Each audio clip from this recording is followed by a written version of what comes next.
लगता है एक फॉलो अप सवाल कि India can not be truly secular without uniform civil code. अगर हम सेक्युलर देश हैं, असली सेक्युलरिज्म तो तभी होगी when all the people of the country are governed by one law. क्या आप मानेंगे कि हम सेक्युलर तभी बन सकते हैं पूरी तरह से जब एक कानून बने सबके लिए? कानून के आधार पर कोई देश पंथ निरपेक्ष नहीं बन सकता। देश की जनता ही पंथ निरपेक्ष। हम सालों से पंथ निरपेक्ष रहे हैं। हमारे यहाँ धर्म हमेशा राज्य का विषय नहीं रहा है, धर्म व्यक्ति का विषय रहा है, और धर्म व्यक्ति को बड़ा बनाने की दिशा में ले जाता है। ये कभी राज्य का विषय हजारों साल से भारत में नहीं रहा है। ये हमें क्या पंथ निरपेक्षता सिखाएंगे? हम हजारों सालों से इसी तरह से जी रहे। परंतु डेमोक्रेटिक सेटअप के अंदर पूरे देश के लिए कानून होना बहुत जरूरी है, और मैं मानता हूं कि ये जितना हो सके उतना जल्द हो जाना चाहिए। मैं अपना एक इंटरप्रिटेशन करता हूं आपने जो कहा, क्योंकि मैं कई बार आपके साथ जो इंटरव्यू की थी 370 हटाने के पहले कई बार मैं पूछता था, और इसी फोर्स, इसी पैशन और इसी स्टाइल से वो कहते थे कि हम पूरी तरह से कमिटेड है।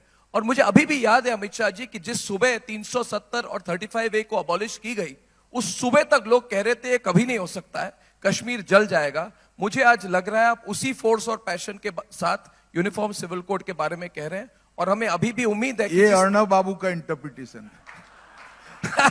नहीं, मुझे देखिए अमित शाह जी, देखिए मैं थोड़ा इनफॉर्मली आपको कहना चाहता हूं, जिस दिन आप तो सरकार के बिल्कुल अंदर हैं, आप सरकार चलाते हैं, बाहर के लोग कोई विश्वास नहीं कर रहे थे कि इतना बड़ा चेंज हो सकता है।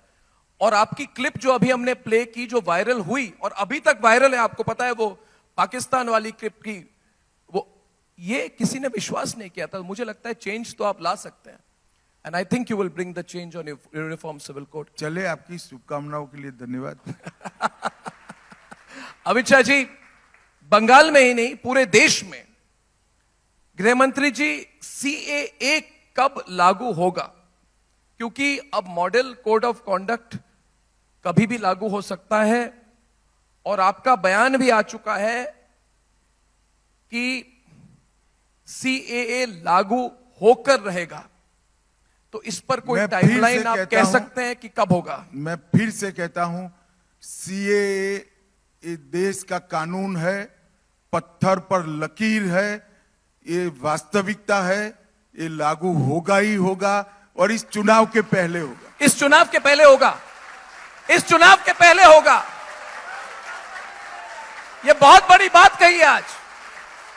मैं तो ये कह सकता हूं कि ये हाहाकार हो गई। आपने जो बात अभी कही है, गृह मंत्री जी ने बहुत बड़ी बात हम सबके सामने कही। प्रणव जी, तालियां बज गई, कोई धमाका नहीं। ये बात मैं 10 बार बता चुका हूं। नहीं, मगर आप चुनाव के पहले CAA लागू होगा।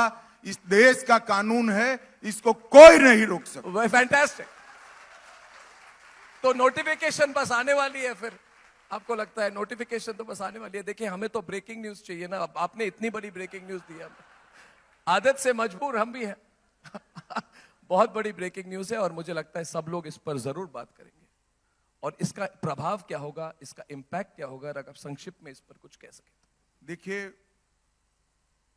CAA कानून कोई नई बात नहीं है जी। कांग्रेस पार्टी कई चीजों को भूल गई है। मत बैंक की लालच में, वोट बैंक की लालच में कई चीजें भूल गई है। जैसे UCC जी, संविधान सभा का वादा था।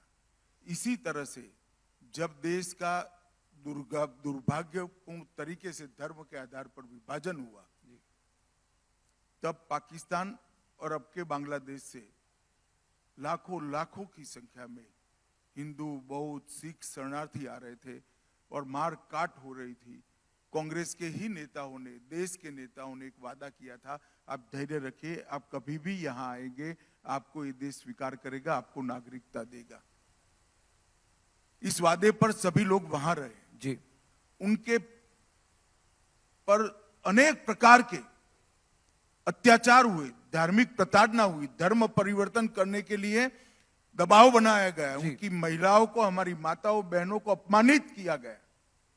वो लोग बदलने के लिए भारत की शरण में आए, और अगर आज भारत अपने वो वादे को जो 15 अगस्त 1947 में किया गया है उसको याद नहीं करता है, तो वो ठीक नहीं होगा।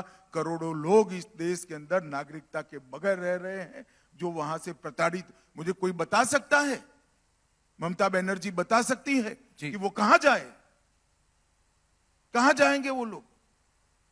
वहां उनकी सुरक्षा नहीं है, उनकी महिलाओं को अपमानित किया जा रहा है, हमारी माताओं बहनों को अपमानित किया जा रहा है, धर्म परिवर्तन करने के लिए मजबूर किया जा रहा है।